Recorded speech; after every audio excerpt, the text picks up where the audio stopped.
Hi, you're welcome back. After a routine-free summer of late bedtimes and general chaos, getting kids back into a sleep routine can be a challenge. Yes, do not fear. Joining us with some expert advice is our sleep expert, Niamh O'Reilly from the nursery.ie. Good morning to you, Niamh. Hi, Niamh. I'm glad it's not just me. The routine has gone out the window, especially with the warmer weather during the summer. Sure. It just feels like they're out later, and then, of course, getting them wound down in terms of the bedtime routine is harder. So now we need to focus. They're either gone back to school this week or they're going back to school next week. Sure, and the horse hasn't bolted really. Like it's fine to. I suppose I kind of approach it like you do the clock changes. Yeah. You know, where normally I would say, you know, give yourselves a bit of time in advance, but actually it's fine once something changes, just to kind of keep running with it. Mm-hmm. Yes. And you're right, kids have been outside, it's harder to get them back in, and I suppose the urgency isn't really there in the summer, even if it's summer camps and all of those sort of things that they do have to go to.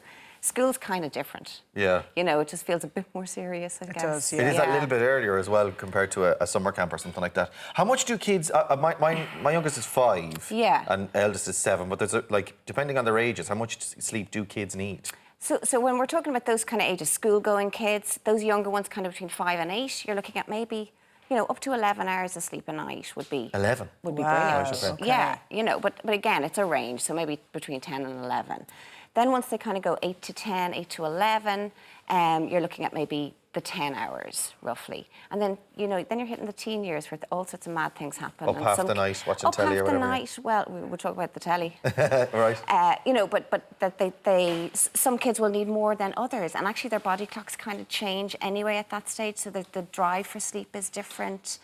So you could have a 14-year-old and a 13-year-old who both have very different needs in terms of sleep. And I think every parent will recognise that they have one child who definitely needs their sleep. Absolutely. The others can get away with it. Yeah. And it is different. You know, when you're talking about the small, tiny babies and you know, toddlers and stuff, they really do have a need, and you can't really get away with saying, I don't think they need that much sleep. They do. They do, OK. But as they grow, you know... So gradually adjusting the sleep and the wake schedules to reset the body clocks. That's the first step, I suppose, So that's the first thing. it? So there have been lie-ins. There's been a bit of kind of taking slow mornings. Mornings are not going to be rushed. You're getting them out the door. There's this urgency to get them out. So I would probably try and stick to a plan from now. You know, I know they've gone back, but from now, and even the weekends, to try and get up a little bit earlier than you might have done during the summer months, just to kind of try and reset. And again, for the evenings, to try and reset them to go to bed a little bit earlier. You know, the whole willy-nilly kind of attitude. It has to adjust. And kids don't like change, right? Remember, you've got to remember that too. So they're going to kick back a little bit. So there will be a bit of a fight. So it's a good idea to do a little bit by bit, piecemeal. A bit of a drip feed. A drip feed of a little bit of extra sleep or a little bit of... that's the other thing. You've got to have a routine in place or a nice calming flow or a system whereby that will ultimately lead to bed every night. Yeah, I do think so. And start to wind down. I've even noticed myself, like, the evenings are getting a little bit darker. Stop, you're not allowed to say it. You're not allowed to say it. Sorry. No. But they are, and yes, that's going to help. But even if I would say to people, is kind of shut down the house a little bit earlier. You know, maybe even pull down the blinds, you know, just to kind of create that atmosphere of darkness, not pitch dark, obviously, but just to kind of block out a bit of that light that's coming in. So bring a little calmness, I suppose. Yeah, and it really helps. So when you're using light to help kids to kind of get that drive for sleep, darkness produces melatonin, which is their natural sleep hormone, pushes that drive for sleep, and they do wind down a little bit better. But in terms of the bedtime routine, it is important that it is similar enough every night, manageable by one person as well. Like, there isn't the chaos. You know, it doesn't feel like everybody has to be at home and it's all hands on deck kind of thing. That's kind of simple. You know, that even the last half hour of the day is the same or similar. OK, you know, so they have those steps before they go to bed.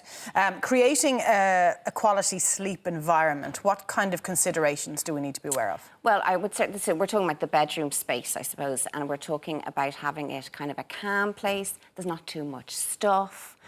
That it's kind of a place of a bit relaxation. Of tranquility. Yeah, exactly. And I think, you know, there is a call for, you know, sometimes little bits of mindfulness in the evenings, and there's lots of lovely little apps that you can get to kind of wind kids down, so that even when they do go up to their rooms, it's not somewhere that they're going to have toys to play with and all sorts of stuff, and really, you know, you got to be taking iPads and screens out of bedrooms.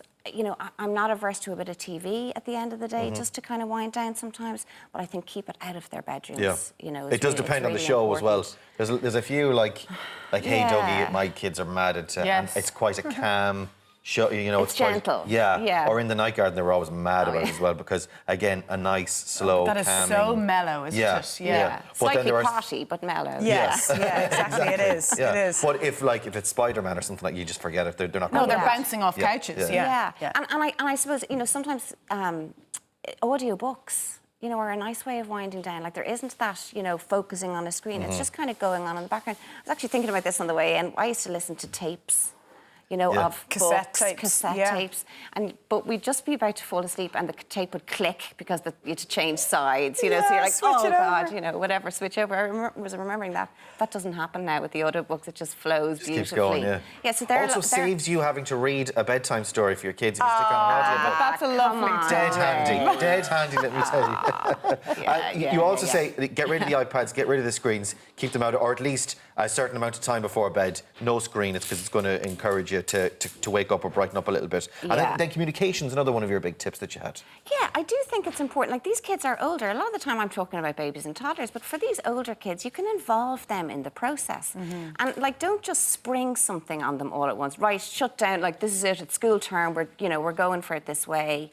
I think if you involve them in the process, you're gonna get a bit of a better chance of winning this gig. What about, you mentioned children eating well.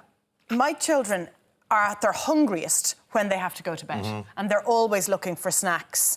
And it's also a stalling tactic, obviously. You know, I'm really hungry, I'd love some cornflakes right now or something. But there's always that snack stuff, and that's obviously going to keep them awake, isn't it? Yeah, I remember as a young little person getting a little Marietta biscuit with a bit of butter on it and a drink of milk going to bed. Like, sometimes a bit of carb is no harm just before bedtime. Bananas are great if your kids eat bananas. So banana at the end of the day is no harm. Obviously no sugary foods. But you're right, a lot of that asking for stuff is a stalling tactic, for sure. And I think, you know, once they have you once, they'll have you the next time. By the So time thirsty. He's I think I'm dehydrated. Oh my God, Daddy, I'm so thirsty. Go to bed. Stop it's talking. not about this now. But and that's the other thing. So if you're communicating, if you're putting firm kind of boundaries, I guess, in place with them, they do like rules. Yeah. They love it in school. There's no reason why they don't love it at home. Yeah, so they do thrive on that routine. Completely. Yeah, absolutely. You just got to be a little bit more firm with them. Just a little bit. Yeah, okay. Do you know? There's a time and a place for everything, Ray. I'll try it tonight then. We'll try harder, Niamh. Saturday night, try harder. Cheers, Niamh. Thanks. Thank you very much, Niamh.